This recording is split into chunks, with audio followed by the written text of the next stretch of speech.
I opened my eyes with bitter smoke crawling down my throat, shattered glass under my knees, and the exact smell of the day that ruined my first life. Burnt frost-lotus. Overheated sylviroot. A cauldron cracked straight through the belly. For half a second, I thought plague fever had finally taken my mind. Then I saw the crescent-shaped scorch mark on the west wall, the blue tiles of Moonwell Apothecary Hall, and the row of senior apprentices pretending not to stare too eagerly. My name was Ilyra Fen. I was 19 years old. And somehow, after dying in an outer district alley 10 years in the future, I had returned to the morning I was framed for destroying the royal plague medicine.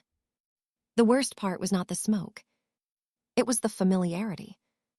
I knew exactly where everyone would stand. I knew which elder would sigh like my poverty had personally inconvenienced him. I knew which apprentice would hide a smile behind his sleeve. I knew which royal seal on the medicine crate would be used to make my disgrace official. And I knew the missing ingredient was not in the cauldron. Frost-lotus extract had been removed before the batch ever reached boiling point. Senior Apprentice Velis Marr had stolen it, sold it through a noble family's courier, and left me standing beside a sabotaged potion like a chicken beside a broken egg. The first time, I had begged. I had cried so hard my voice broke. I had told them I followed the recipe exactly, that the mixture changed color too quickly, that no plague medicine should turn black at low flame unless the stabilizing extract was missing. No one cared. I was a failed apprentice from the Reed Bank districts. My robes were gray. My hands were scarred from washing other people's equipment. My mother owed 3 years of healer debt after my little brother's monolung fever. I had no patron, no noble surname, no uncle on the guild board, and no talent worth protecting. Velis Marr had all 4. So when head alchemist Orvan Hale lifted his moonstone cane and said, "Ilyra Fen, explain yourself," I almost laughed. Not because it was funny. Because I remembered what happened when I explained. I remembered being expelled by noon, blacklisted by sunset, and turned away from every apothecary stall in the capital before the week ended. I remembered brewing cough tonics under bridges for copper coins. I remembered the royal plague arriving 3 months later, spreading through the outer districts like spilled ink. I remembered the healers discovering the truth, 10 years too late.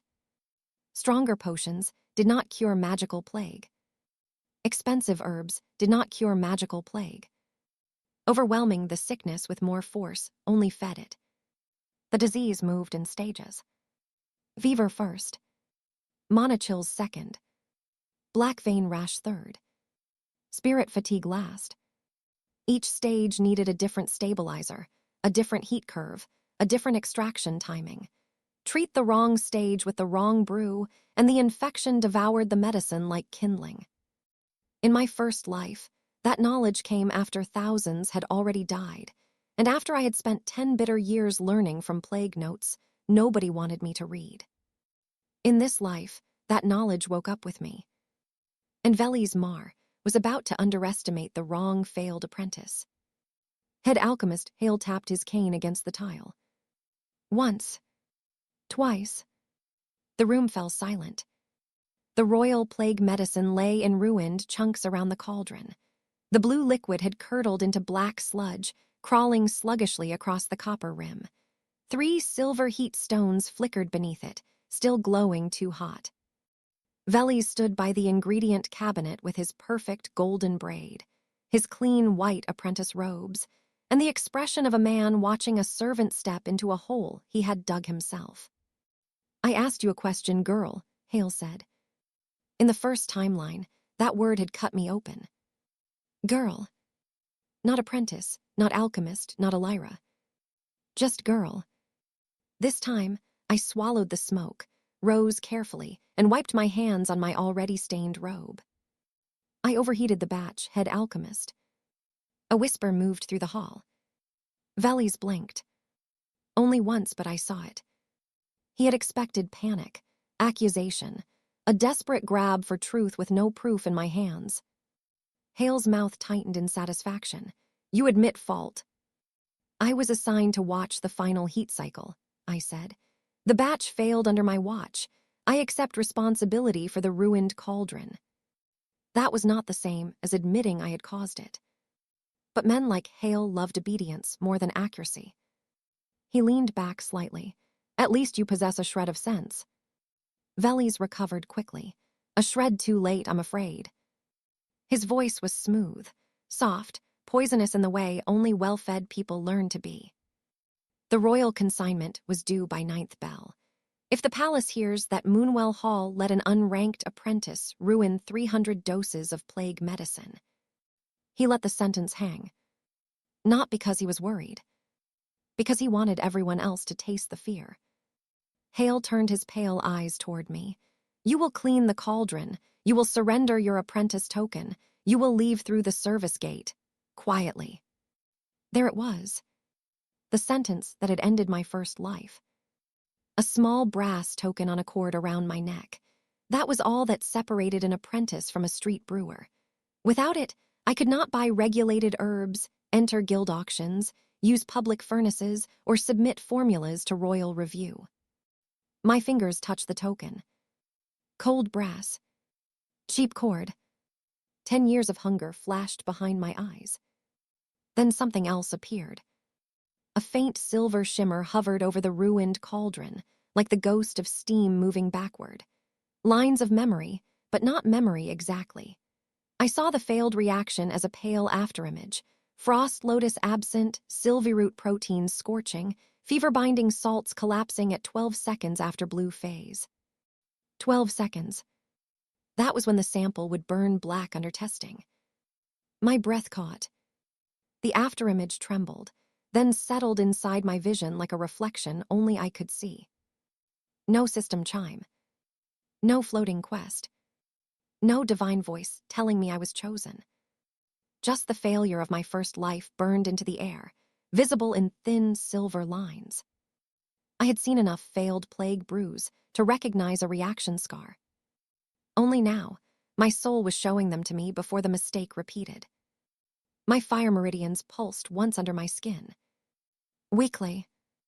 Painfully. But real. In Moonwell Hall, cultivation belonged to the rich. Alchemical fire meridians were strengthened through rare ingredients, spirit furnaces, and private tutors. I had always been called low flame, weak core, barely worth the cost of ash soap. But in the future, plague healers learned something the old alchemists hated admitting. Precision nourished fire better than force. A clean extraction could strengthen meridians more than a barrel of expensive herbs, ruined by arrogance. I bowed my head. Yes, head alchemist. Velis's smile widened. He thought I had surrendered. That was his first mistake. Hale gestured toward the ruined mess. Remove her from the main furnace register after cleaning. No references, no severance herbs.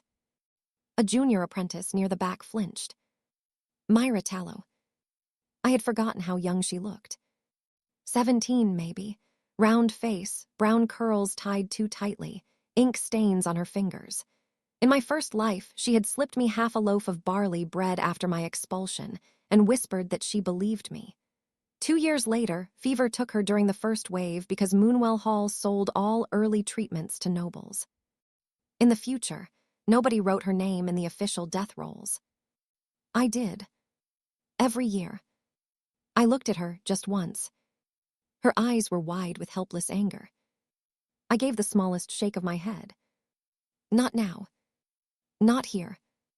Hale turned away, already bored. Velis, salvage what you can. Prepare a replacement batch for review. The royal healer arrives at sunset. Sunset. In the first timeline, I had been gone by then. Velis had presented a replacement potion made with even more expensive herbs, enough to impress the royal examiner by scent alone. It passed the surface clarity test. It passed the glow test. It failed on actual infected samples 3 months later. By then, Velis had already been promoted. This time, sunset was not my deadline. It was his. I knelt beside the broken cauldron and began picking up glass. Everyone else returned to their stations. Nobody wanted to stare too long at a condemned apprentice. Disgrace was contagious in noble institutions. People feared it might splash on their shoes. Velis passed close enough that only I could hear him. "You should thank me," he murmured. "Quiet disgrace is kinder than public humiliation." I kept my eyes on the glass. "You may want to check the frost cabinet before the royal audit." He stopped walking. "Just for one breath." Then he chuckled, still trying to sound clever. "No," I said softly, "I'm done trying." He leaned down, his perfume cutting through the bitter smoke. "Good, then clean." So I cleaned. I cleaned exactly as ordered. I scraped black residue from the cauldron belly. I gathered broken crystal tubes into a disposal tray. I scrubbed frost burns from the tile until my fingers stung. I did not defend myself. I did not accuse him. I did not mention the missing extract again. By third bell, Hale's assistant took my apprentice token. By fourth bell, I was officially removed from the main furnace register. By fifth bell, Velis stopped looking nervous. That was his second mistake. Because the service gate did not lead out of Moonwell Hall. It led past the discard shelf. And the discard shelf was where rich alchemists threw away everything they were too proud to understand. The discard shelf smelled like mold, vinegar, and wounded pride. It stood behind the washing court, half covered by a torn canvas curtain, holding cracked jars of herbs that had been judged too weak, too common, too wilted, too cheap, or too ugly for proper medicine. In Moonwell Hall, ingredients had social rank. Frost-lotus was noble. Sylviroot was respectable. Moondew pearls were practically royalty. Bitter reed, ash mint, gutter thyme, and fevergrass were what apprentices used when someone poor showed up coughing blood into a rag and apologizing for not having coin. The first time I passed that shelf, I had hated it. The second time, 10 years later, I survived because of it. Future plague healers discovered that early-stage stabilizers did not need rare frost-lotus. They needed rhythm. Fevergrass cooled the outer blood. Ash mint softened mana surges. Bitter reed held the spirit channels open long enough for the body to stop fighting itself. None of them cured the plague. That was the point. Stage 1 treatment was not a cure. It was a pause. It stopped the spread for 6 hours. 6 hours meant diagnosis.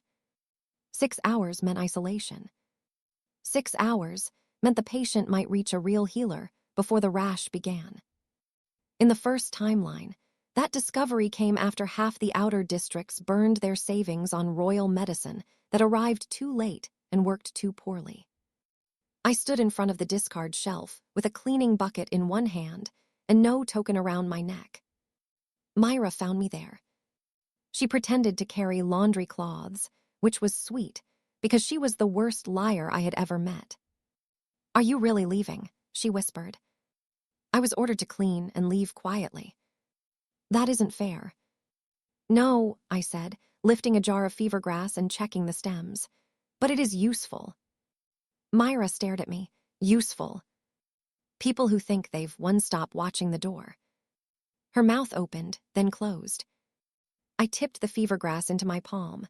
Most of it was yellowed. A few strands still held a faint green vein down the middle. Usable. Barely. Myra stepped closer. "Ilyra, what are you doing?" "Brewing." "You can't. They removed your token." "They removed my access to registered furnaces," I said. "They did not remove the washroom kettle."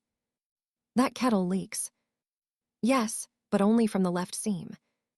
She looked at me like I had hit my head on the cauldron. Fair. Maybe I had. I gathered ash mint, bitter reed, 3 slivers of dried moon orange peel, and a pinch of salt chalk from a broken packet. The ingredients would have embarrassed a village midwife. To Moonwell Hall, they were trash. To me, they were 6 hours of life. Myra followed me into the washroom, glancing over her shoulder every few steps.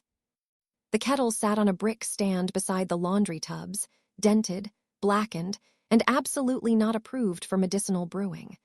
A tiny spirit flame charm warmed its base unevenly. The left side burned hotter than the right. In my first life, I would have cursed that. In my second, I smiled. Uneven heat meant gradients. Gradients meant control, if you were desperate enough to learn. I filled the kettle with clean rainwater from the sealed barrel, not well water. The mineral content would bind with ash mint and muddy the extraction. Myra hugged the laundry cloths to her chest. This is madness. No, I said. Madness is using frost-lotus on stage 1 fever because nobles like expensive smells. She blinked. What? I should have kept quiet. But Myra had believed me when belief cost her something. That kind of debt mattered. I lowered the flame charm with 2 taps. Plague medicine is being brewed wrong, I said. Not slightly wrong, completely wrong. The royal formula tries to crush every symptom at once. Fever, chills, rash, spirit, fatigue. But the disease doesn't arrive all at once. It unfolds, like a lock opening tooth by tooth. Myra's brow furrowed. Plague is plague. That is what they teach, because it makes the textbooks shorter. Despite herself, she came closer. I placed the fever grass in first, but not whole. I split each stem down the green vein with my thumbnail and floated them on the surface. The silver afterimage appeared again. Not over the ruined cauldron this time. Over the kettle. Pale ghost lines showed 3 possible failures at once. Too hot, and the fever grass turned brown. Too cold, and the cooling virtue stayed trapped. Add ash mint too soon, and the mixture clouded. My fire meridians pulsed. I adjusted the kettle half an inch to the right, away from the hottest brick. One afterimage faded. My breath caught. Myra leaned in. How did you know to move it? The left seam leaks heat upward, I said. That was true. Not the whole truth, but enough. I waited exactly 48 breaths before adding ash mint. Not a minute. Not until fragrant, like the old recipes said. 48 breaths. The future plague notes had been very annoying about that. The liquid shifted from dull green to clear gold. Myra sucked in air. That's not supposed to happen. No, it is supposed to happen. They just never use herbs cheap enough to notice. The afterimage trembled, then thinned. My lower fire meridian warmed, not with raw power, but with a clean line of heat, like a needle of sunlight under the skin. Milestone 1. A stable, cheap extraction. I almost laughed again. 10 years ago, I had thought cultivation required treasure.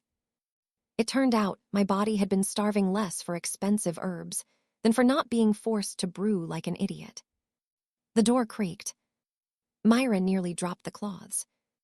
I turned.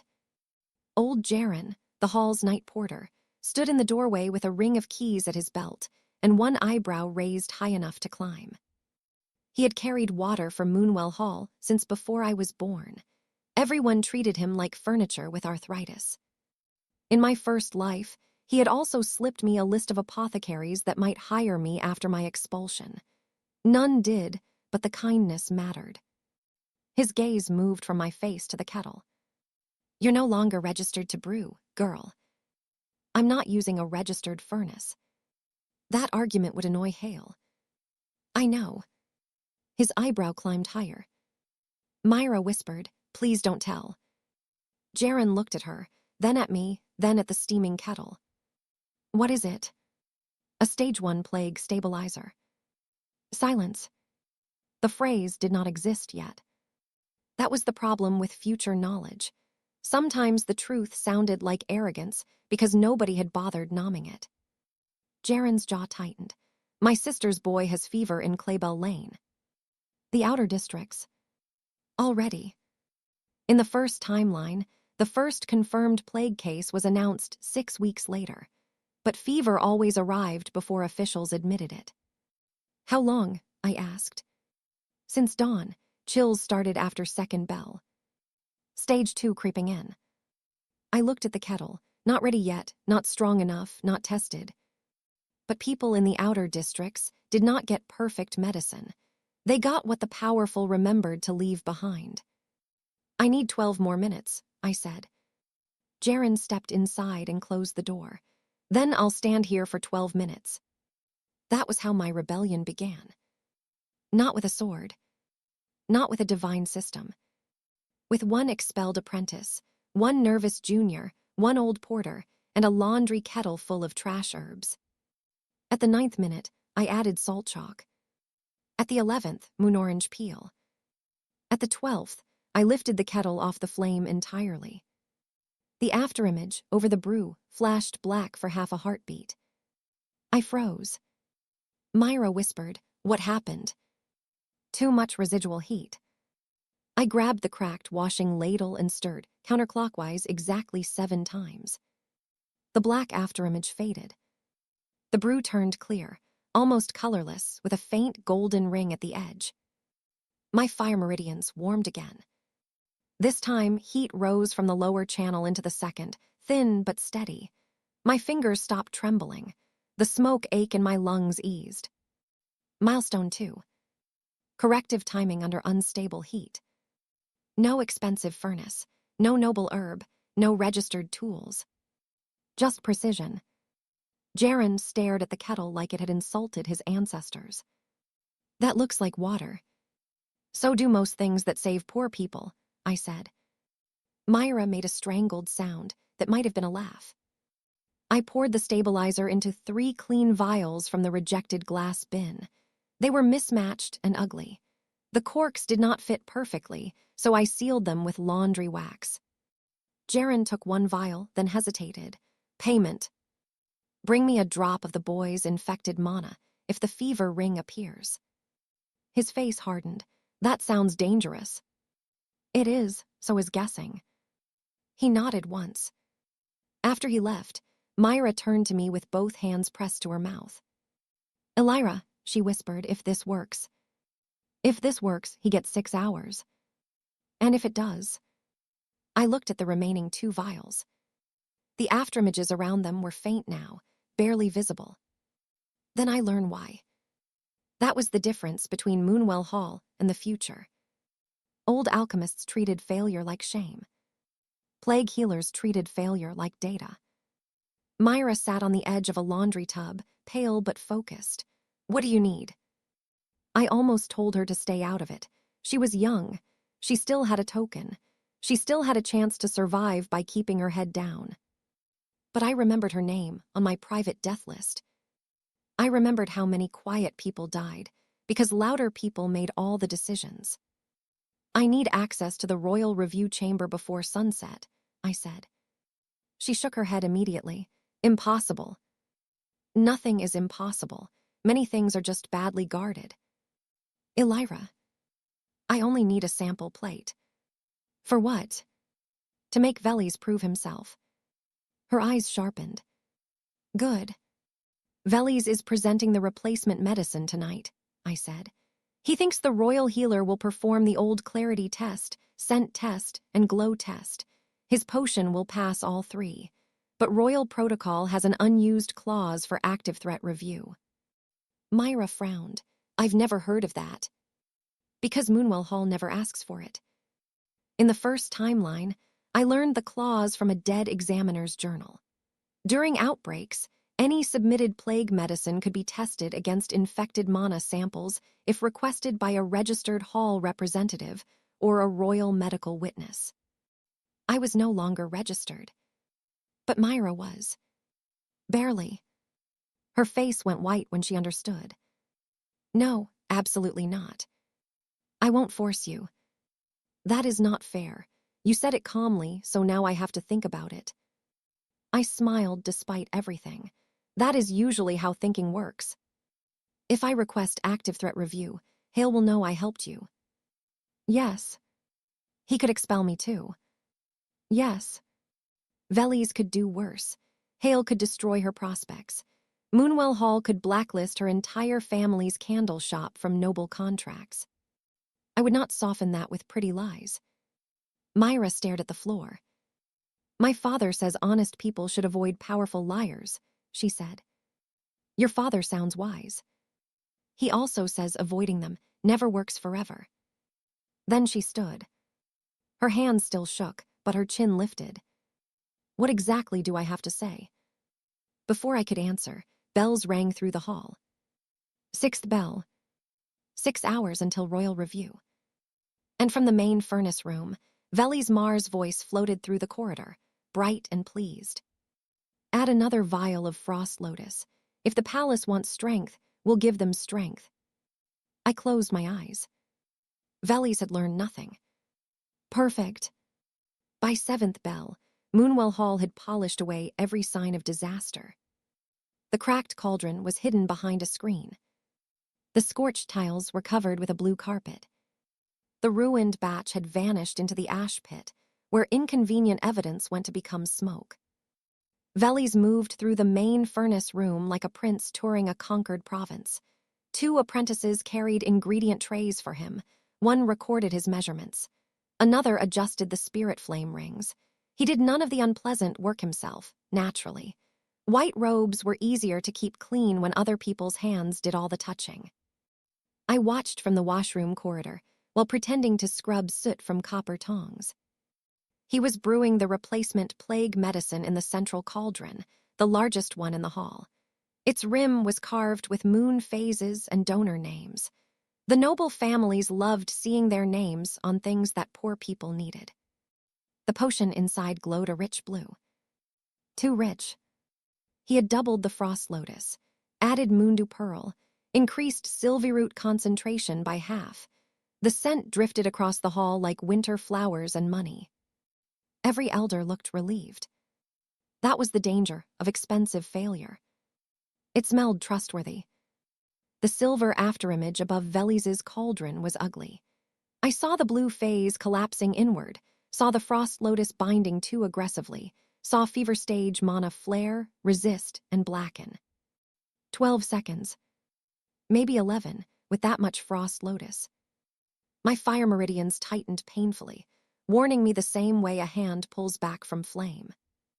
I stepped away before anyone caught me starring.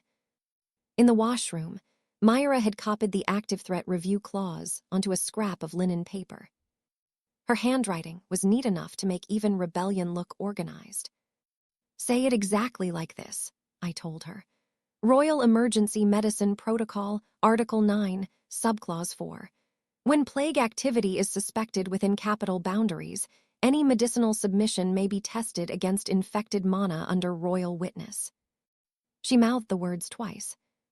Then she whispered, what if they ask how I know plague activity is suspected? Jaren's nephew. That is not confirmed. It doesn't have to be. Suspected is enough. Head Alchemist Hale will say I am being dramatic. He says that when the tea is lukewarm. Myra breathed out too fast. This is a terrible plan. It is a narrow plan. That is not better. It is more accurate.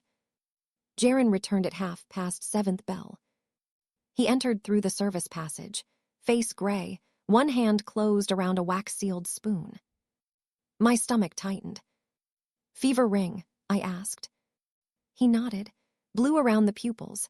Chills stopped for now after the vial, but black threads showed near the wrist. Stage 2 beginning. He held out the spoon. Inside rested one bead of cloudy light suspended in oilcloth. Infected mana. Not enough to harm by touch if sealed properly, enough to test a potion. Myra stepped back. I did not blame her.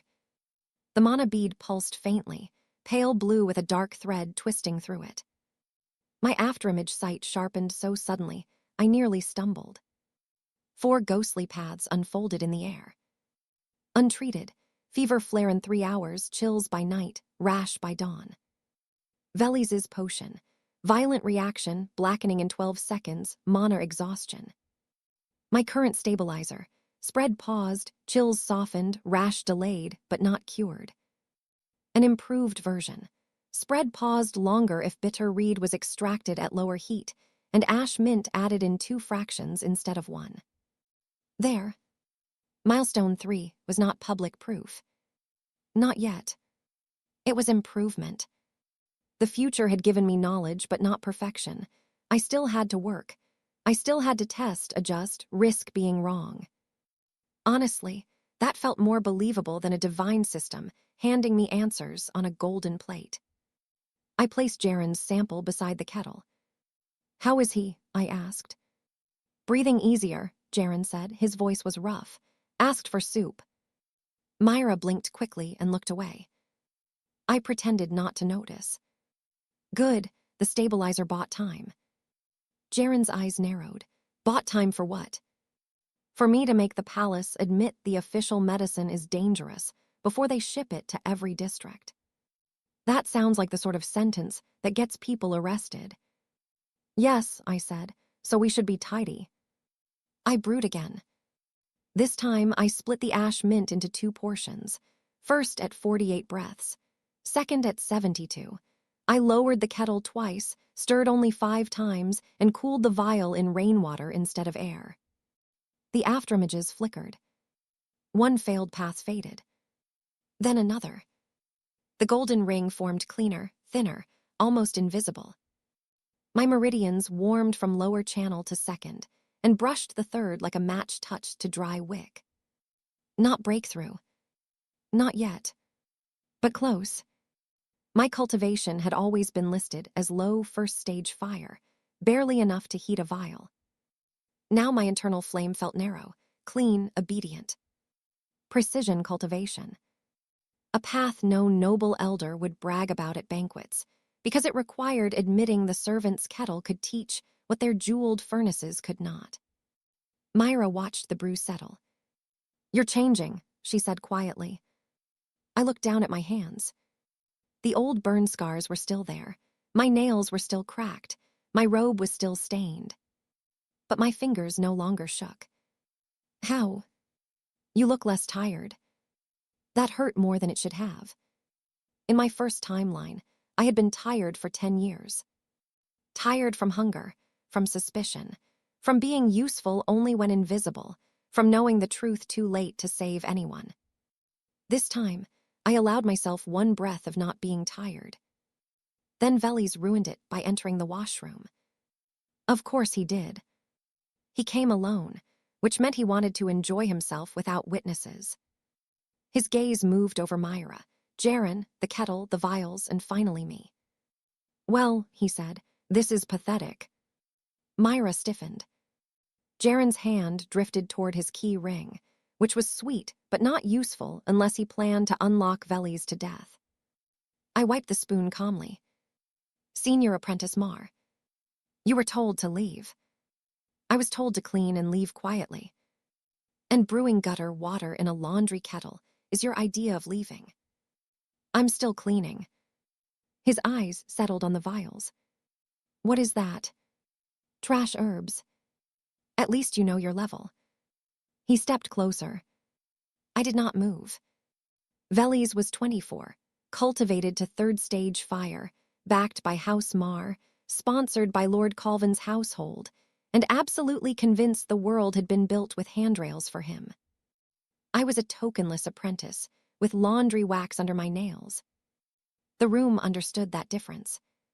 So did I. That was why I smiled. Velis's expression sharpened. "You find this amusing?" "A little." His face flushed. Myra whispered, "Ilyra." Velis reached for 1 vial. I moved it away before his fingers touched the cork. His eyes went cold. "Careful. You may want to avoid interfering with potential plague medicine before royal review." For 1 second, the word plague did what morality could not. It made him hesitate. Then vanity rescued him from caution. "You think your sink water will be reviewed beside my royal batch?" "No." I let the pause stretch. "I think your royal batch will be reviewed beside mine." Myra looked like she wanted to dissolve through the floor. Velis laughed. A real laugh, bright, sharp, delighted. "You have lost your mind." "Maybe." "You were expelled this morning." "Yes." "You admitted responsibility." "For the ruined cauldron." "You have no token." "Correct." "You have no sponsor." "Also correct." "And you believe the royal healer will let a disgraced Reed Bank girl challenge Moonwell Hall's senior apprentice." There it was. The whole rotten structure in one sentence. Not whether I was right.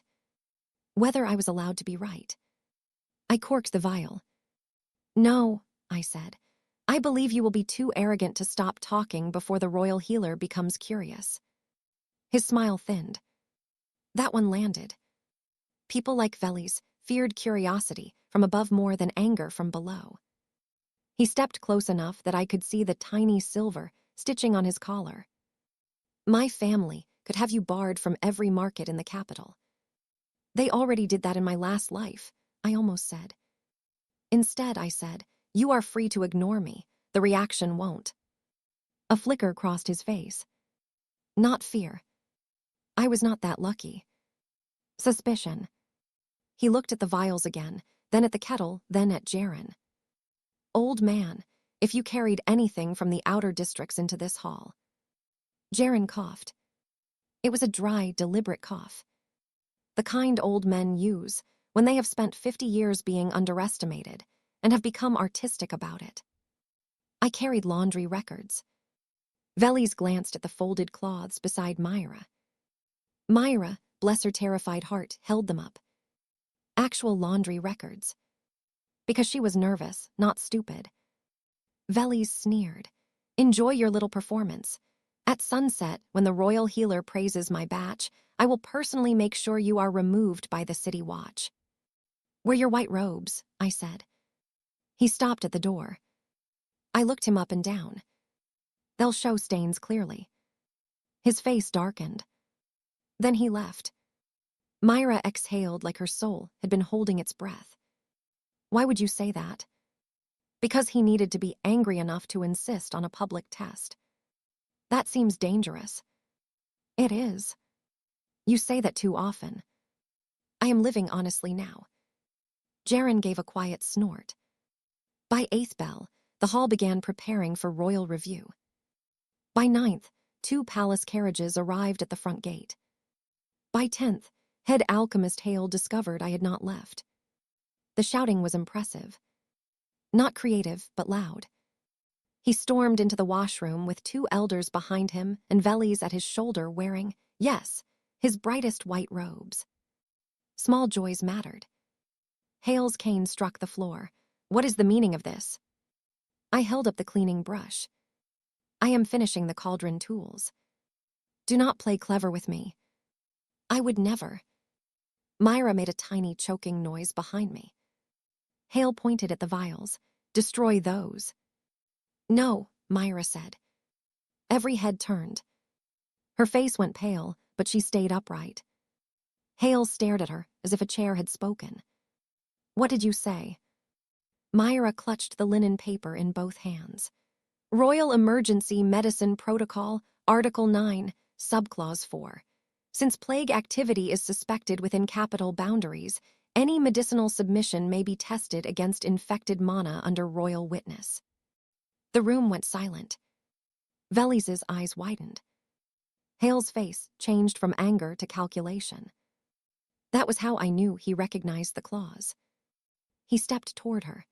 Junior Apprentice Tallow, you will hand me that paper and forget whatever nonsense this disgraced girl has fed you. Myra trembled. Then Jaren moved. Not between them. That would have been too obvious.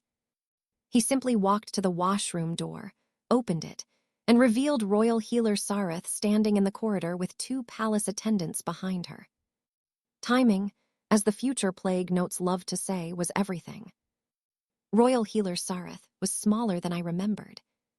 In the first timeline, I had only seen her once from a distance, years later, when she walked through the outer districts with gray hair, haunted eyes, and enough guilt to bend her back. Now she was perhaps 40, dark-skinned, sharp-eyed, dressed in traveling blue with a silver plague mask hanging at her belt. Her gaze moved over Hale, Velis, Myra, Jaren, me, the kettle, and the vials. Head alchemist, she said mildly. Why is a junior apprentice quoting emergency review law in a laundry room? Hale performed the fastest bow I had ever seen. Royal healer Sareth, a minor internal disciplinary matter. Plague protocol is not minor. Velis recovered first. Royal healer, Forgive the confusion. This expelled apprentice ruined our first batch this morning and now attempts to delay review with an unsanctioned brew of common weeds. Sareth looked at me. Her eyes were not kind. Good, kindness was unreliable. Intelligence was better. Name: Ilyra Fen, 19, former apprentice of Moonwell Hall. Former as of when? Fourth bell today. Convenient. Velis smiled. Precisely. Sareth did not look at him. Did you request active threat review? No, I said. Junior apprentice Myra Tallow did. Myra looked ready to faint, but nodded. Sareth held out her hand for the linen paper. Myra gave it to her. The royal healer read it once. Then she looked at Hale. Do you deny the clause applies? Hale's jaw worked. Technically, no. Wonderful, I enjoy technical honesty. It saves time. I liked her already. Velis stepped forward. Royal healer, surely Moonwell Hall's official batch should be reviewed first. We have prepared 300 doses using premium frost-lotus, double-refined silverroot, and moondew pearl. Sareth finally looked at him. Double frost-lotus. Velis lifted his chin. For strength. I watched her expression. There. Not alarm. Not yet. But concern. In the future, Sareth would become one of the first healers to reject force brewing. The seed was already there. I bowed slightly and said, strength is not always stability. Hale snapped, you will be silent. Sareth raised one finger. Hale shut his mouth. A beautiful moment. Tiny, but beautiful. The royal healer turned to me. Explain. So I did. Not everything. Not 10 years of future plague theory. Not my regression. Not the afterimages flickering around every failed brew in the room. I gave her enough. Plague symptoms unfold in stages, I said. Early fever reacts poorly to heavy frost-lotus saturation. The medicine overbinds the infected mana, triggers resistance, and burns the sample. A stage 1 stabilizer should pause spread, not crush it. Velis laughed under his breath. Sareth heard him. Her gaze stayed on me. And you brewed such a stabilizer in that kettle? Yes. With discard herbs? Yes. Why? Because fever grass is cheap, ash mint is ignored, bitter reed is ugly, and none of them care about noble opinions. Myra stared at me in horror. Jaren looked at the ceiling. Sareth's mouth twitched. Just slightly. Hale did not find me charming. Royal healer, this is absurd. She has no standing. Medicine does not gain standing from the brewer's family name, Sareth said. Velis's smile finally cracked. Sareth handed the linen paper back to Myra. We will test both. And there it was.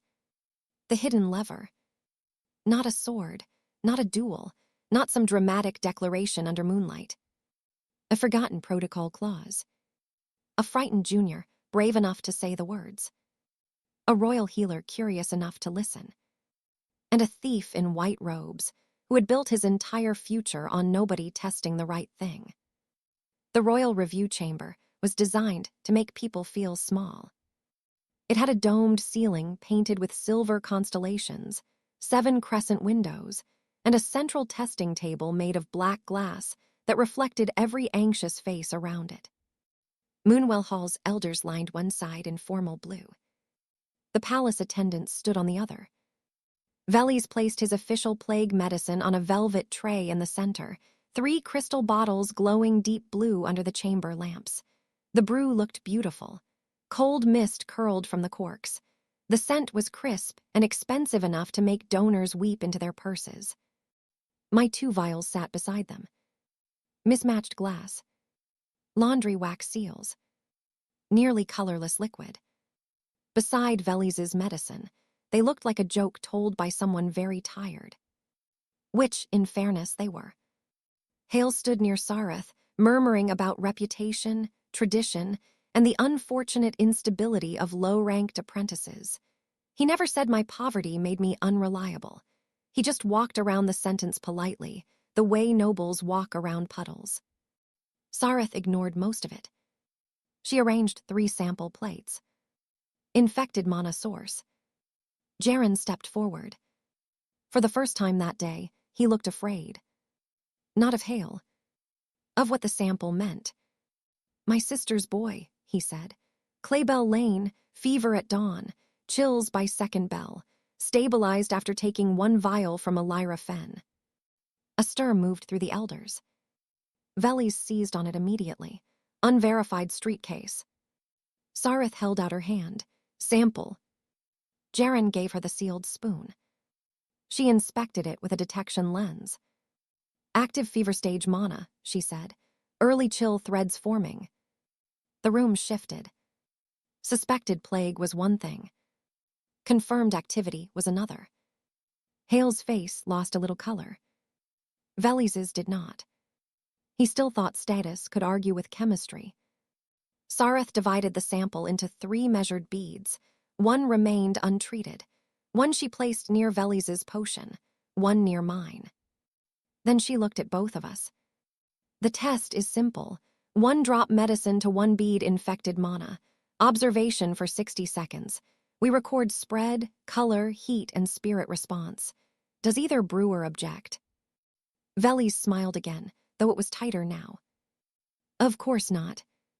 I do not object, I said. Hale leaned close to Sareth. Royal Healer, before you begin, I must formally note that Fen was expelled for gross negligence this morning. Sareth dipped her quill. Noted. And that Moonwell Hall does not recognize her brew as an official submission. Noted. And that senior Apprentice Marr's batch follows the Royal Plague formula with enhanced ingredients. Sareth looked up. Enhanced how? Velis answered proudly. Frost-lotus concentration doubled. Sylviroot increased by half. Mundu Pearl added to preserve spiritual clarity. Sareth wrote that down. I almost felt bad for him. Almost.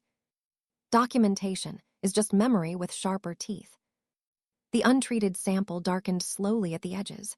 Everyone watched it pulse. Sareth uncorked Velis's bottle first. The scent filled the room. Several elders relaxed visibly, as if fragrance had already won. Velis clasped his hands behind his back. I saw the afterimage before the drop fell. Blue flare. White frost. Black collapse. Sareth added 1 drop. For 3 seconds, the reaction was gorgeous. The infected mana brightened like a tiny star.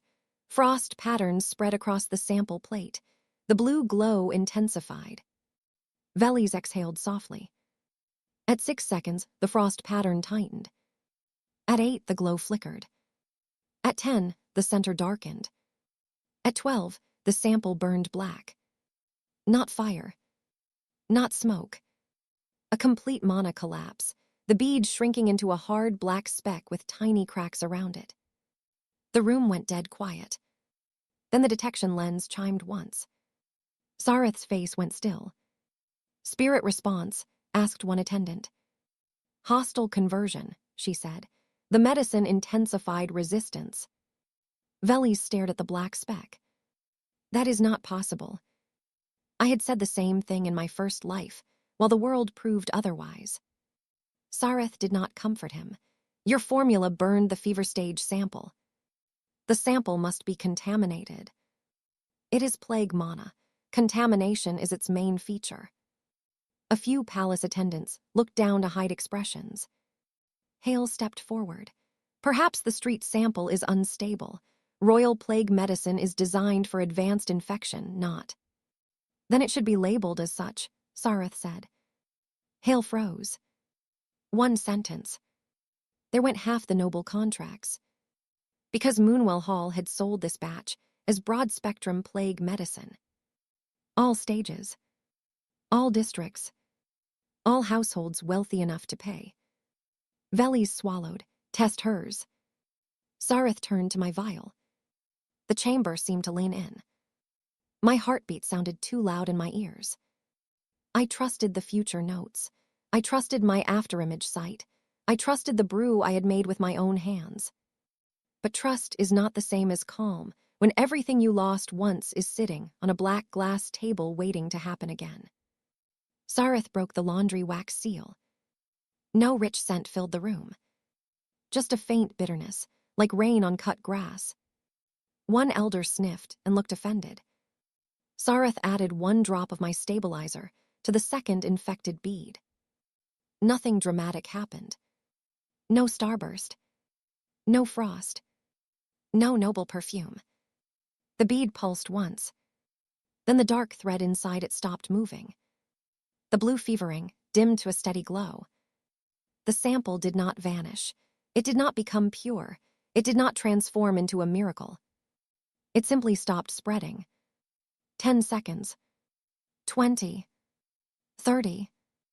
At 48 seconds, the detection lens gave 2 soft chimes. Sareth leaned closer. The royal attendant whispered, "Spread rate." "Arrested," Sareth said. Hale's cane slipped against the floor. Velis went pale. Sareth watched until the full 60 seconds passed. Then she looked at me. "What is it?" "A stage 1 stabilizer," I said. "Not a cure. It buys 6 hours, possibly 8 with cleaner extraction. It should be followed by a chill stage stabilizer if symptoms advance. Different medicine for different stage." Her eyes sharpened. "You have a chill stage formula." "Not yet." That was mostly true. I remembered the principles. I did not yet have the cultivation strength or ingredients to brew it safely. Sareth respected that answer more than a boast. "Could you develop one?" "Yes." Velis made a sound between a laugh and a gasp. "This is ridiculous. She got lucky with ditch weeds." I turned to him. "Then replicate it." His mouth closed. "Use the same discard herbs," I said. "Same kettle, same sample, same result." Velis's face flushed red. Everyone understood why he did not answer. Alchemists could mock cheap methods all day, but failing to replicate one in public was professional poison. Sareth placed my vial down carefully. "Head alchemist Hale," she said. "Bring your ingredient ledgers." Hale stiffened. "Royal healer." "Your official batch failed active threat review. A former apprentice has produced a stabilizer from discarded stock. Senior apprentice Marr reports enhanced use of regulated frost-lotus. I want inventory records for the past 30 days. Velis went perfectly still. There. Not fear. Not panic. Recognition. The future arriving early. Hale said, "Our ledgers are extensive. It may take." "Now." One word. Royal authority is ugly when used against the helpless, beautiful when pointed at the people who invented the game. Hale sent an elder for the ledgers. Velis looked at me. For the first time all day, he did not look amused. He looked confused. As if a broom had spoken ancient law, brewed impossible medicine, and invited auditors to dinner. I gave him nothing, no smile, no speech, no revenge glare. Restraint is underrated. It makes guilty people fill the silence themselves. The ledgers arrived in 3 bound volumes, each stamped with Moonwell Hall's crescent seal. Hale presented them with both hands. Sareth opened the first, then the second. Then she frowned. Frost-lotus drawdowns exceed recorded batch usage by 12 vials. Velis said too quickly, evaporation lost during refinement. Sareth looked at him. 12 sealed vials evaporated. He changed color. Hale's gaze snapped toward him. So Hale had protected noble money in general, but he had not known exactly how much Velis had stolen. Interesting. Corruption loves profit, but hates being surprised by accounting. Sareth turned a page. Silveroot discrepancies. Mundu Pearl fragments missing. 3 entries authorized under your mark, head alchemist, but countersigned by senior apprentice Marr. Hale's face went from pale to dangerous. "I did not authorize extra mundu." Velis lifted his hands. "A clerical error."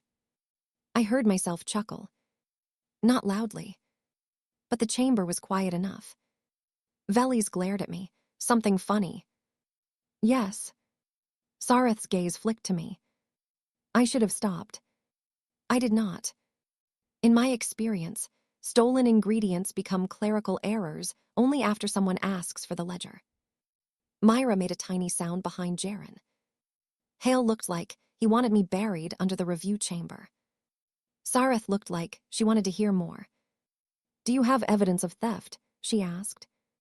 I did not have the future courier receipts. Not yet. But I had memory. And memory, used carefully, can point official eyes where they should have looked all along. No direct evidence in my possession, I said. But the West Frost cabinet has a false back panel behind the cracked hinge. If missing vials were staged for transfer, someone careless might hide courier wax there. Velis actually stepped backward. Only half a step. Enough. Sareth saw it. Hale saw it. Everyone saw it. The royal healer nodded to one attendant. Check. Velis recovered, but too late. This is absurd. She is guessing. No, Sareth said, watching him. She is observing. The attendant left. The waiting was the cruelest part. For Velis. For me, it was almost peaceful. The untreated sample continued to darken. Velis's sample remained black. Mine stayed stable, the dark thread frozen like a trapped worm. My meridians pulsed again, stronger this time, drawing warmth from the successful reaction. The third channel opened with a clean ache behind my ribs. I gripped the table edge. Myra noticed. Ilyra. I'm fine. I was not exactly fine. My body was still 19, underfed, overworked, and not prepared for 3 cultivation gains in one day. But the heat inside me was mine, earned through each correct adjustment, each refusal to brew blindly, each tiny victory over waste. The attendant returned, carrying a small tray. On it lay 3 pieces of blue courier wax, stamped with House Colvin's hawk, and 1 folded transfer note. Velis whispered, no. Sareth did not touch the note immediately. She looked at Hale. Do you recognize this noble seal? Hale's lips thinned. Yes. Do you have an authorized trade agreement with House Colvin for raw frost-lotus extract? No. Senior Apprentice Marr. Velis said nothing. That was probably his wisest sentence of the day. Sareth opened the note. She read it. Then she passed it to Hale. I watched the head alchemist's face collapse. Not with guilt. With the realization that his favorite apprentice had endangered his contracts without giving him a proper share of the benefit. I had known men like Hale in both lives. They did not hate betrayal. They hated unauthorized betrayal. Sareth's voice cooled. By royal emergency authority, Moonwell Apothecary Hall's plague medicine license is suspended pending full audit. All noble plague contracts are frozen. No batch leaves this hall. The elders erupted. Not shouting, exactly. Important people rarely call it shouting when they do it. Objections, explanations, protests, concerns. Sareth let them talk for 8 seconds. Then she raised the infected sample plate. Velis's blackened reaction sat beside my stable one. The room silenced itself. Would anyone like to send the failed medicine to the capital districts while arguing paperwork? No one answered. Smart.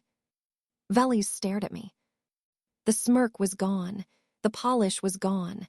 Under it he looked younger, not innocent, just unprepared for consequences that did not bow to his surname. This was you, he said. I tilted my head. You stole the extract. You set this up. You brewed the potion. You knew it would fail. I warned you the reaction wouldn't ignore you. His hands curled into fists. For 1 second, I thought he might do something stupid. Then 2 palace guards stepped closer. Velis noticed them. He chose not to become more educational. Sareth turned to me. Ilyra Fen, you are reinstated under royal medical protection pending review. Hale made a strangled noise. Sareth ignored it. You will surrender your stabilizer notes to the palace. No, I said. The chamber froze again. Myra closed her eyes like she could no longer watch my survival instincts, losing a fight with my mouth. Sareth's brows rose. No. I will share them under written attribution, treatment stage limitation, and outer district access guarantee. Hale looked outraged. You dare bargain with the palace? I looked at him. Yes. Sareth studied me for a long moment. Then she laughed once. Not warmly. More like a blade leaving its sheath. Good, someone in this hall understands value. Velis looked like he might be sick. My cheap little vials had done more than pass a test. They had changed the price of truth. The audit began before sunset and ate Moonwell Hall alive by midnight. Royal auditors are a special breed of terrifying. They do not raise their voices. They do not threaten. They simply ask for documents in polite tones and watch guilty people become creative. By 8th bell that night, they had sealed the frost cabinet. By 9th, they had found 6 missing frost-lotus vials recorded as heat loss, which was impressive because sealed frost-lotus extract does many things, but quietly evaporating from locked storage is not one of them. By 10th, they had matched House Colvin courier wax to 3 unauthorized transfer notes. By 11th, they had discovered that Velis had used junior apprentices, marks to approve ingredient withdrawals while they were assigned to night cleaning. Myra's mark was on one of them. She cried when they showed her. Not loudly, not dramatically. Just one hand over her mouth, tears sliding down her face because she understood how close she had come to being the next convenient scapegoat. I stood beside her. Velis avoided looking at either of us. Head alchemist Hale tried to distance himself with the speed of a rat leaving a sinking grain barge. He claimed he trusted Velis. Then he claimed he had always suspected irregularities. Then, when Sareth asked why he promoted a suspected thief to oversee royal plague medicine, he developed a sudden need for water. Nobody gave him any. Small joys. The official consequences came in layers. Velis Marr was stripped of senior apprentice status before midnight. His family's sponsorship privileges were suspended pending investigation. House Colvin's private plague medicine contract was frozen, which mattered more to them than justice, because noble families can survive shame but hate waiting in the same treatment line as everyone else. Hale was not removed that night. Powerful men rarely fall in one clean motion. But his authority over plague medicine was suspended. Every batch required royal witness. Every ingredient withdrawal required dual countersignature. Every donor contract was placed under review. He looked 10 years older by the time Sareth finished reading the orders. I would have enjoyed that more if I had not been exhausted enough to taste colors. My fire meridians ached. My head throbbed. My hands smelled like bitter reed and laundry wax. Regression had given me knowledge, afterimages, and a second chance. It had not given me a stronger spine, a full stomach, or immunity to standing for 14 hours after inhaling cauldron smoke. Myra noticed me sway. She caught my elbow. For someone who had nearly fainted 3 times, she had a surprisingly firm grip. You need to sit, she whispered. I need to negotiate. You need to not collapse during negotiation. Both are ideal. Royal healer Sareth heard us because apparently nothing escaped that woman. She pointed to a chair. Sit, Fen. I sat. Not because I was obedient. Because my knees voted without consulting me. Sareth dismissed most of the room before speaking to me. Hale was forced to leave his own review chamber, which gave me enough strength to remain conscious out of spite. Only Sareth, one palace scribe, Myra, Jaren, and I remained. Velis had been taken to a side office under guard. Not prison yet. Noble sons get side offices before cells, but the door was locked, and that was a pleasant beginning. Sareth placed my 2 remaining vials on the table. Your conditions, she said. I straightened. My stabilizer is stage 1 only. It must not be sold as a full cure. Agreed. It must be distributed first to confirmed fever stage cases, especially in outer districts where delayed care turns fever into rash before anyone with a title notices. The scribe wrote quickly. Sareth nodded. Agreed in principle. Logistics will be difficult. Use temple kitchens as distribution points. They already track soup lines and fever complaints. Her eyes narrowed thoughtfully. Good, she had not thought of that yet. In the future, temple kitchens became the backbone of plague triage because they knew who stopped coming for bread. Continue, she said. My name stays on the formula. The scribe paused. Sareth did not. Agreed. Myra smiled before she could stop herself. My apprentice status is reinstated, but not under Hale's supervision. Wise.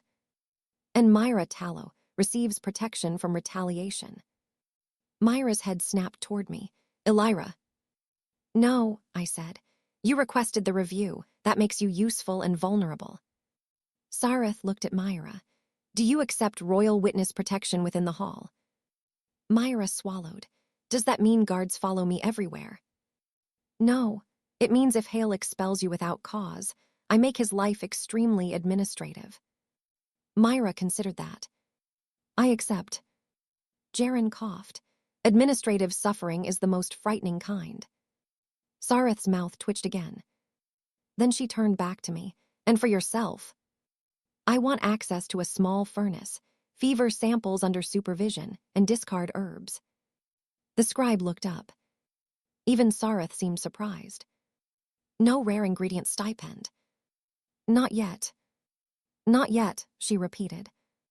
Rare ingredients are useful after I understand the sequence. If I start with expensive herbs, everyone will claim the herbs did the work. Sareth leaned back. For the first time, I saw something like approval. You are either very principled or very angry. Those can share a room. Jaren made another coughing sound that was definitely a laugh. Sareth folded her hands. There is one more issue. You were expelled today. Reinstatement under royal authority solves legal access, but not reputation. Moonwell Hall will not welcome you.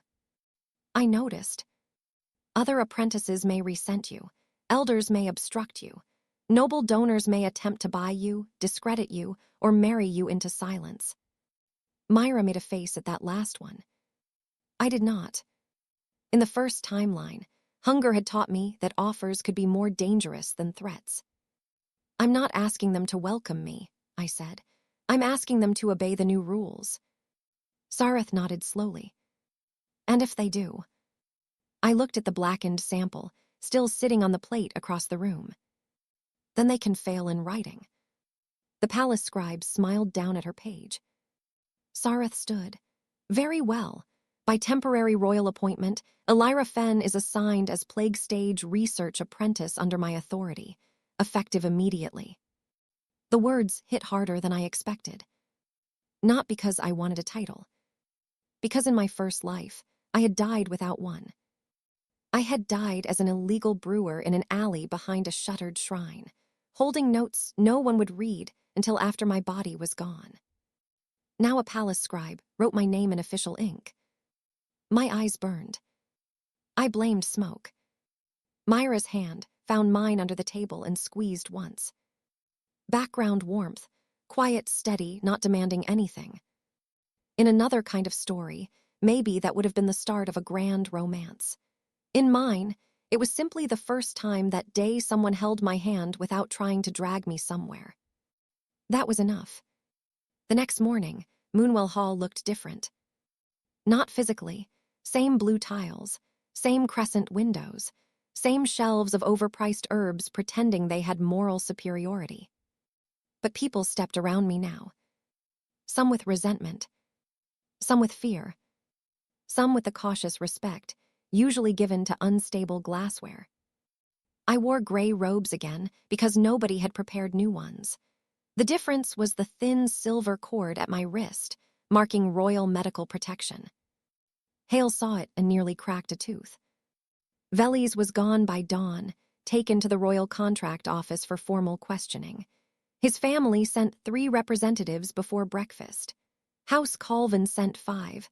All wore expressions of deep concern, which is noble language for calculating losses. By noon, the palace issued a public notice. Moonwell Hall plague cure suspended. Stage 1 stabilizer under emergency review. Outer district fever reporting, opened through temple kitchens. No mention of Velis yet. No mention of theft. Investigations move carefully when rich names are attached. But rumors move like rats in grain. By sunset, half the capital knew senior Apprentice Marr had presented medicine that burned a plague sample black in 12 seconds. By the next morning, everyone knew. That was the part Velis had never understood. Poor people have no official channels, so we become unofficial ones. Laundry workers talk. Porters talk. Kitchen boys talk. Junior apprentices talk when they stop being afraid of being the only one. And once the outer districts heard that a cheap fever stabilizer existed, noble families could not quietly bury it without looking like they preferred plague. Which, frankly, they did. But they disliked being seen preferring it. That mattered. For 7 days, I worked in a side furnace room under palace seal. It was barely larger than a pantry. The furnace coughed. The shelves leaned. The windows stuck shut unless kicked. I loved it with embarrassing intensity. Myra assisted when her regular duties allowed. Jaren brought fever reports from temple kitchens. Sareth visited twice daily, asked brutal questions, and never once told me to know my place. The afterimages came whenever I brewed. Failed heat curves, muddy extractions, ingredient conflicts, ghosts of mistakes from my first life hovering just long enough for me to correct them. They did not show everything. They did not tell me names, motives, or perfect formulas. They only showed failure paths I had already lived or studied. If I encountered something truly new, I had to earn the knowledge like anyone else.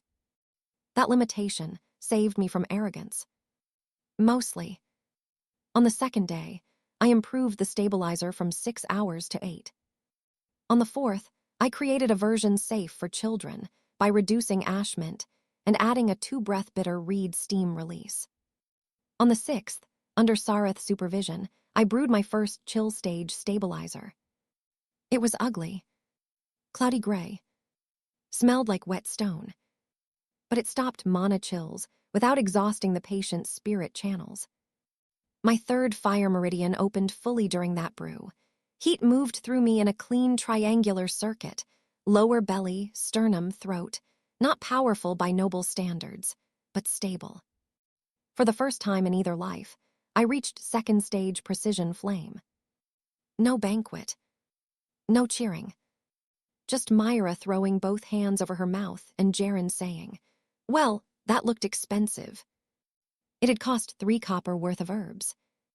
I laughed until I had to sit down. Meanwhile, consequences continued doing what consequences do. They multiplied. Velis's transfer notes led auditors to a broker. The broker led them to House Colvin's private medicine reserve. That reserve contained frost-lotus purchased illegally from Moonwell Hall stock, while outer district clinics were told supplies were limited. The public did not enjoy that. Even the noble families who hated sharing medicine hated House Colvin getting caught first, because it made all of them look suspicious. So they did what nobles always do when one of their own becomes inconvenient. They distanced themselves with knives hidden in polite letters. House Marr withdrew Velis's capital stipend. House Colvin claimed he had misrepresented supply legality. Moonwell Hall claimed he acted alone. Hale claimed he had been deceived by a trusted subordinate. Velis, in return, claimed Hale knew everything. That part was probably true. I watched the accusations unfold from my tiny furnace room while measuring fevergrass. Myra brought the latest rumor with lunch each day. By the 10th day, she arrived carrying barley buns, pickled radish, and the expression of someone trying not to explode. "What?" I asked. Velis offered to testify that Hale ordered the ledger changes if the palace reduces his penalty. "Reasonable. He also said you manipulated him with forbidden sight magic." I paused. Myra stared at me. I stared at the kettle. "That is rude. That is your reaction." "I manipulated him with basic testing procedure. I would like accurate credit." She laughed. Then she cried a little. Then she laughed again. We were all tired. The plague did not wait politely for institutional reform. Cases rose in Claybell Lane first, then Tanner's Row, then the East Canal houses. But this time, Temple Kitchens reported fever rings early. Jaren organized runners. Sareth bullied the palace into releasing sealed herb stores. Myra trained junior apprentices to split fever grass properly instead of bruising it into useless paste. I brewed until my hands cramped. Not alone. That was new. In the first life, I had carried knowledge like a stolen coal, hiding it from wind. In this life, we made a furnace. By the end of the second week, early fever deaths dropped. Not to zero. This was not that kind of miracle. But enough mothers kept their children breathing through the night that temple bells rang in thanks instead of mourning. Enough porters returned to work. Enough clinics stopped turning people away for lack of noble medicine. Enough evidence gathered that the palace could no longer treat my formula as a curiosity. It became policy. Temporary emergency policy, heavily stamped, badly worded, and argued over by men who had never brewed anything harder than tea. But policy. Velis heard that from a holding chamber. I heard he broke a chair. Non-graphically, unfortunately. The public hearing took place 1 month after the cauldron shattered. By then, the capital had changed its tone. At first, people called it the Moonwell scandal. Then the frost-lotus scandal. Then the plague medicine scandal. By the time we entered the royal audit chamber, everyone simply called it the Marr hearing, which told me Velis's family had failed to control the story. The chamber was packed. Apothecary elders, noble observers, guild scribes, temple representatives, palace healers.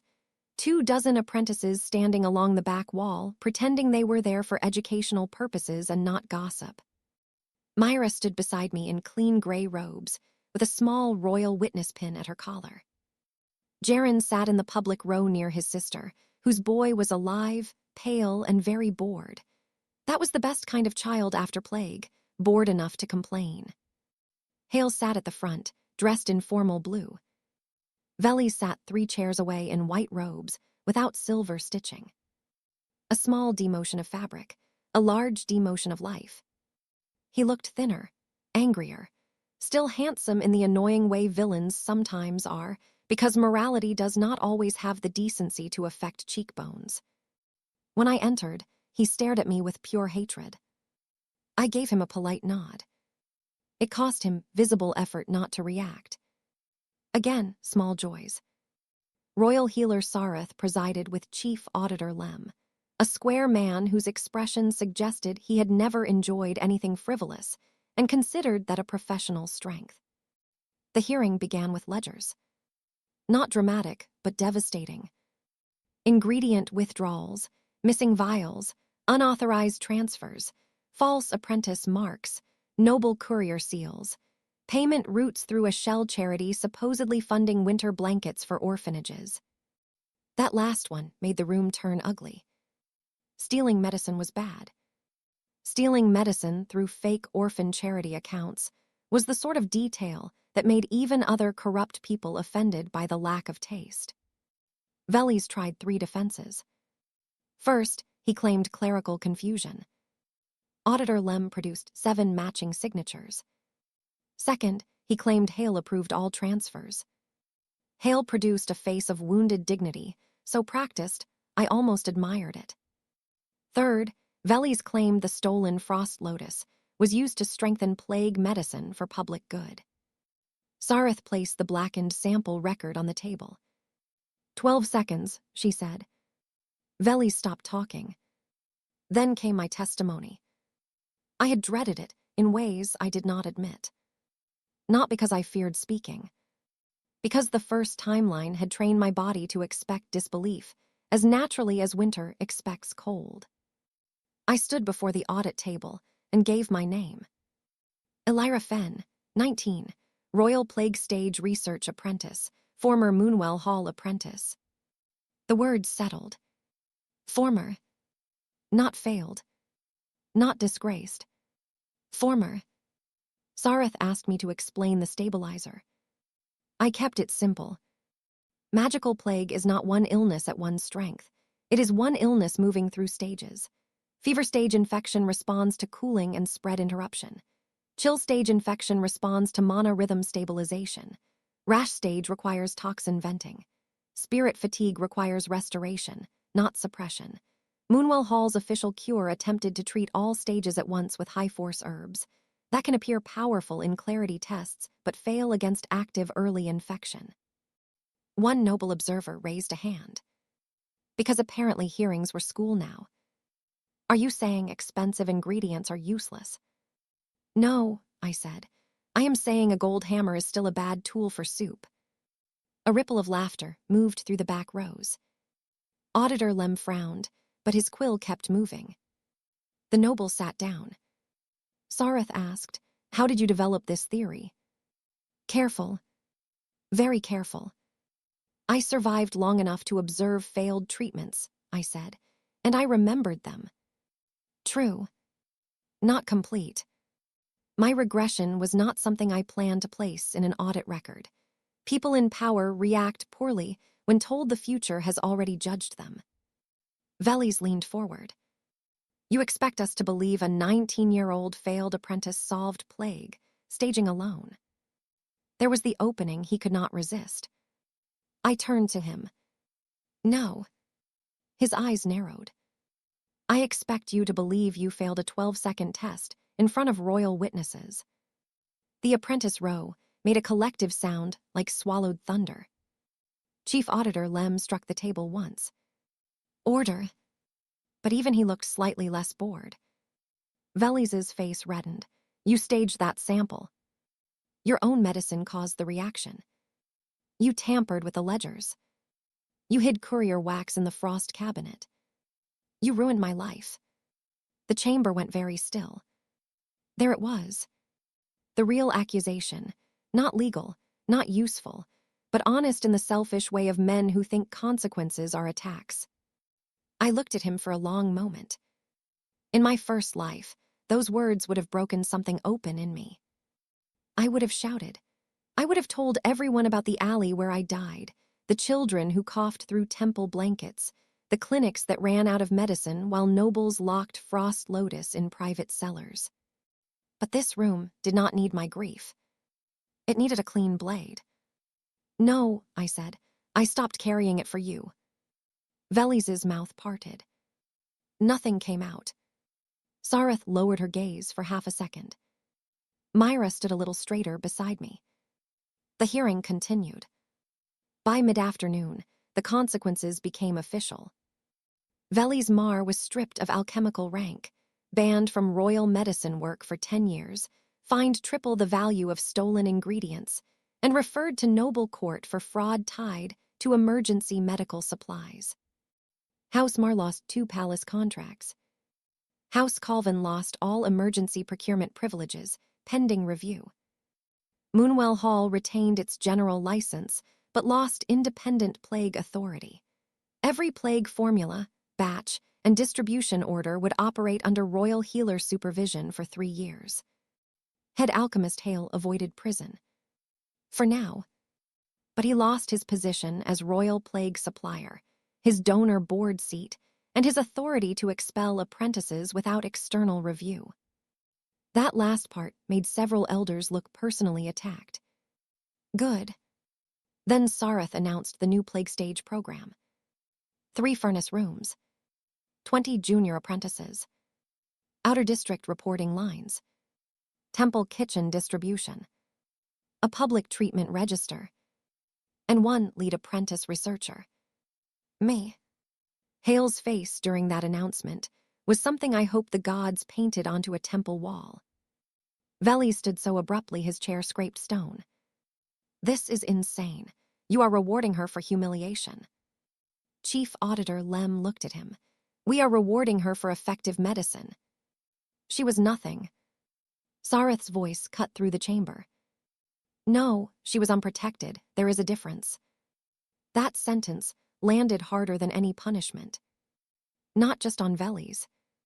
On every apprentice in the back row. On Myra. On me. Because that was what power had taught us to forget. Being unprotected is not the same as being worthless. Velis looked around the room, searching for rescue. His family representative studied the floor. House Colvin's envoy adjusted his sleeve. Hale stared straight ahead. No one moved. Not because they had developed principles. Because Velis had become expensive. He turned back to me. For 1 second, I saw the boy under the polish. The one who had learned early that status could fix every broken thing. The one who had never built a self strong enough to survive without applause. I did not pity him, but I understood the shape of the ruin.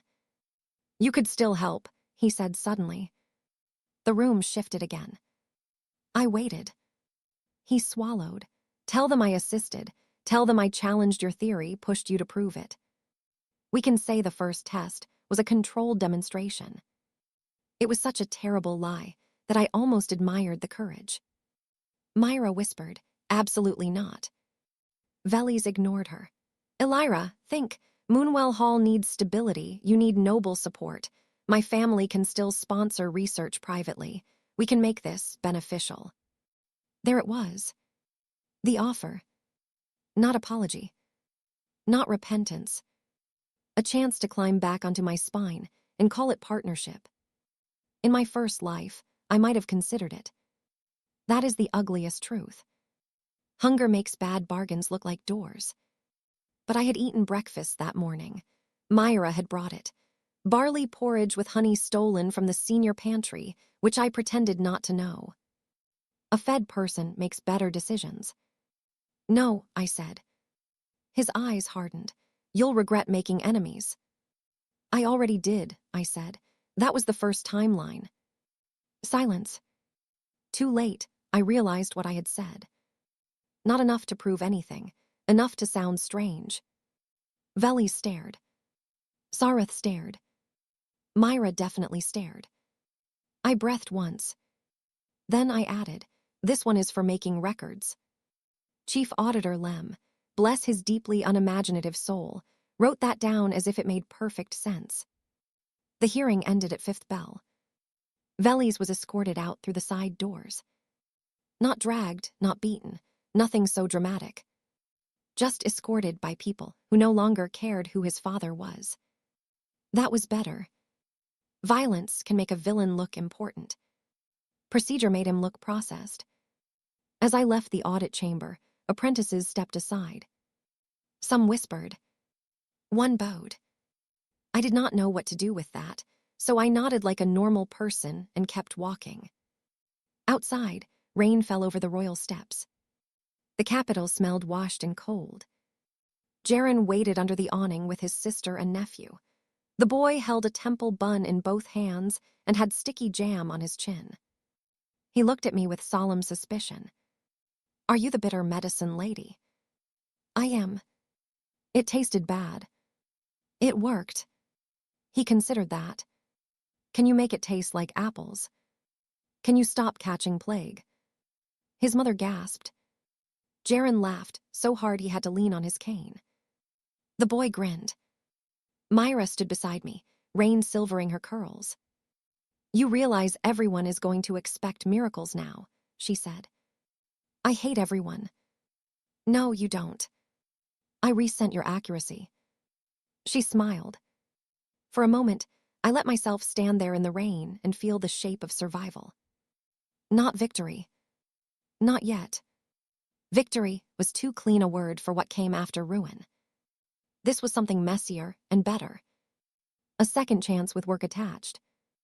3 months after the shattered cauldron, Moonwell Hall opened its doors to outer district patients for the first time in 72 years. Not willingly. That made it sweeter. The royal order required public fever intake between 6th and 9th bell every morning. The nobles complained about crowding. The elders complained about contamination. Hale complained about institutional dignity, which was rich coming from a man whose institution had hidden theft behind a false cabinet panel. Sareth listened to all complaints with grave attention and then changed nothing. I respected her deeply. My plague stage program grew from 3 furnace rooms to 7, then 9, then 12, because outbreaks do not respect architectural limits.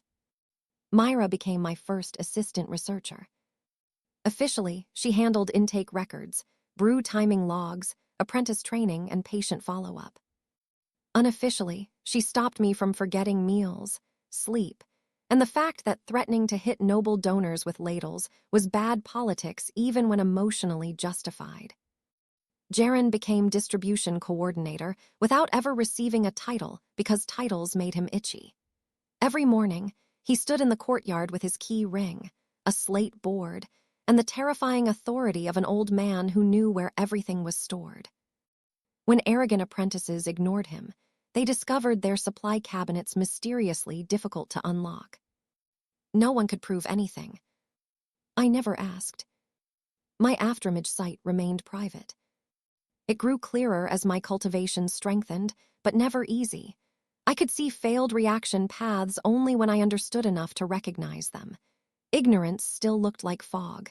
The ability rewarded study, not arrogance. Good. I had seen what happened to people who mistook talent for permission. My milestones continued.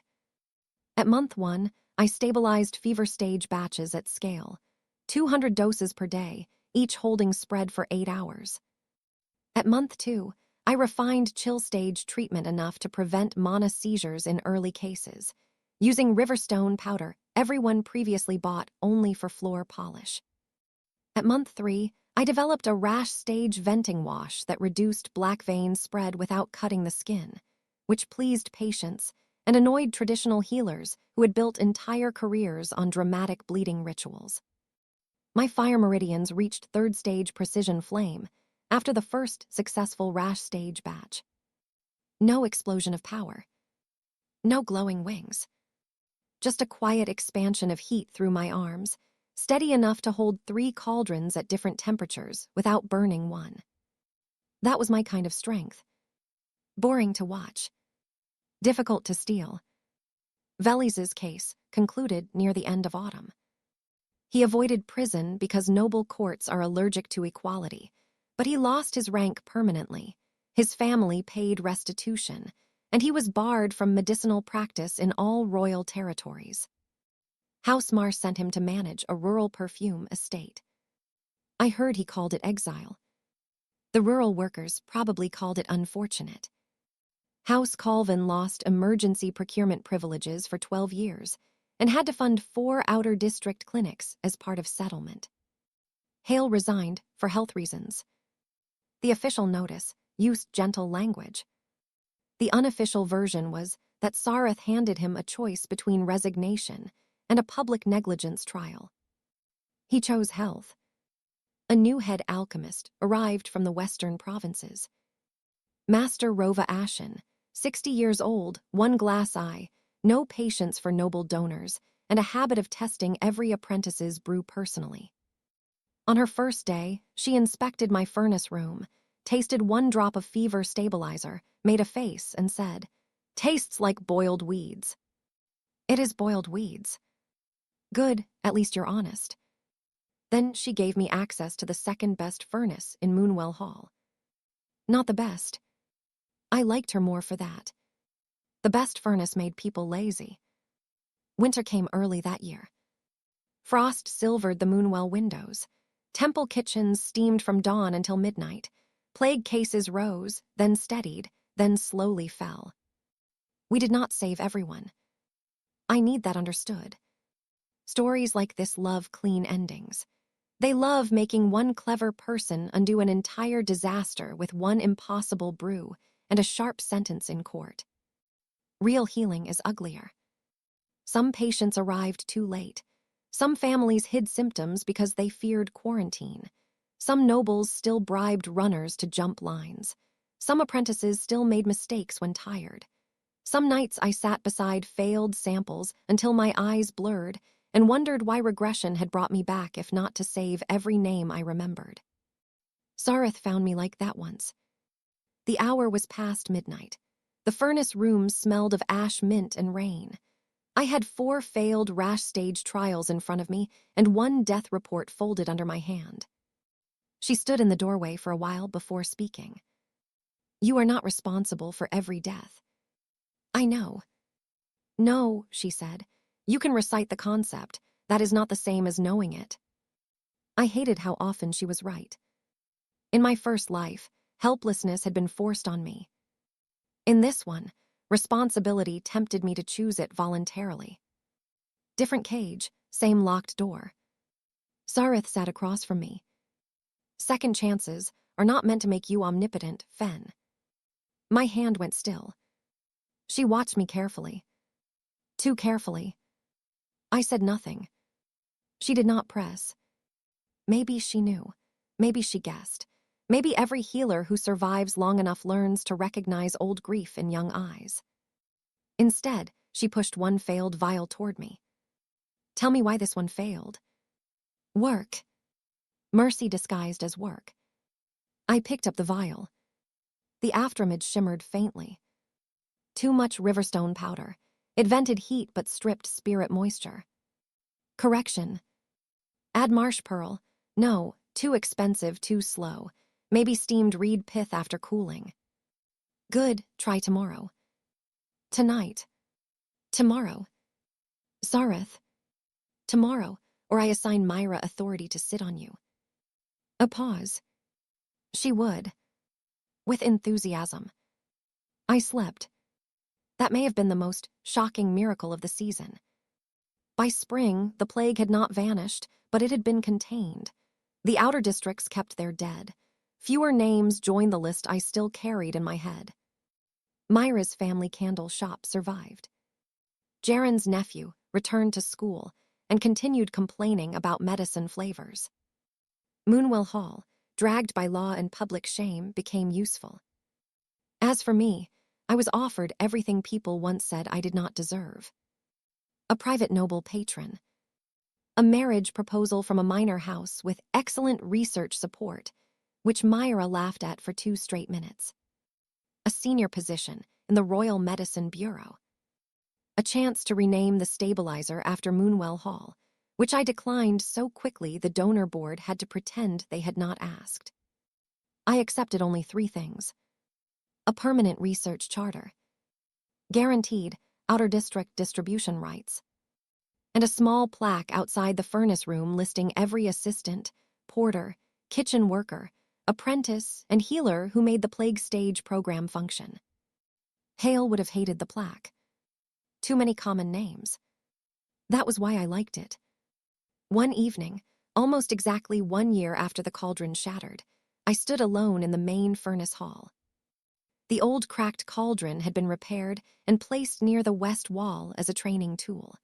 Master Rova called it the monument to testing your ingredients before blamming the nearest poor girl. Again, I liked her. I rested my hand on the copper rim. For a moment, the room blurred. I saw myself at 19 in the first timeline, covered in smoke, terrified, begging people who had already chosen the shape of the truth.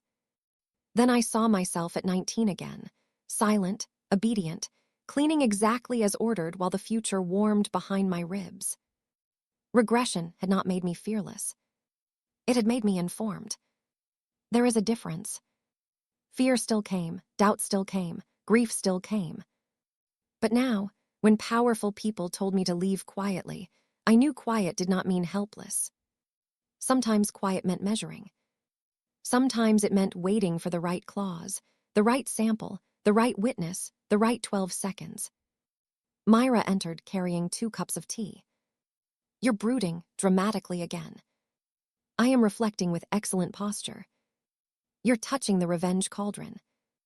It has sentimental value. She handed me tea. Velis sent a letter. I looked at her. She smiled too brightly. I burned it. Myra. What? It had perfume on it. That is practically a threat. I should have scolded her.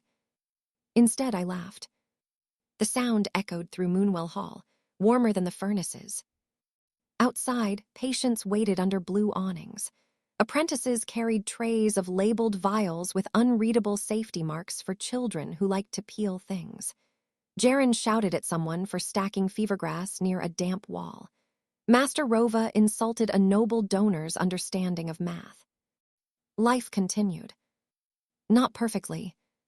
Not painlessly. But mine. At sunset, the furnace flames turned gold. My fire meridians answered, steady and clean.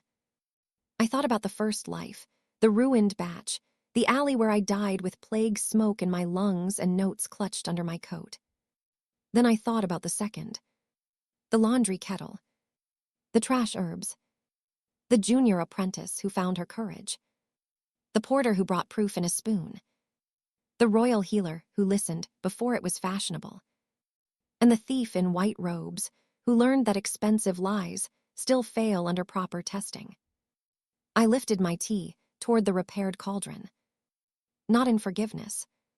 Not in hatred. In acknowledgement. Because the past had happened. Because the future had changed. Because I had returned to the day they tried to erase me and discovered that even a failed apprentice can become dangerous when she remembers exactly how the poison was brewed. They thought I woke up weak beside a broken cauldron, but I had woken up with 10 years of consequences already measured in my hands.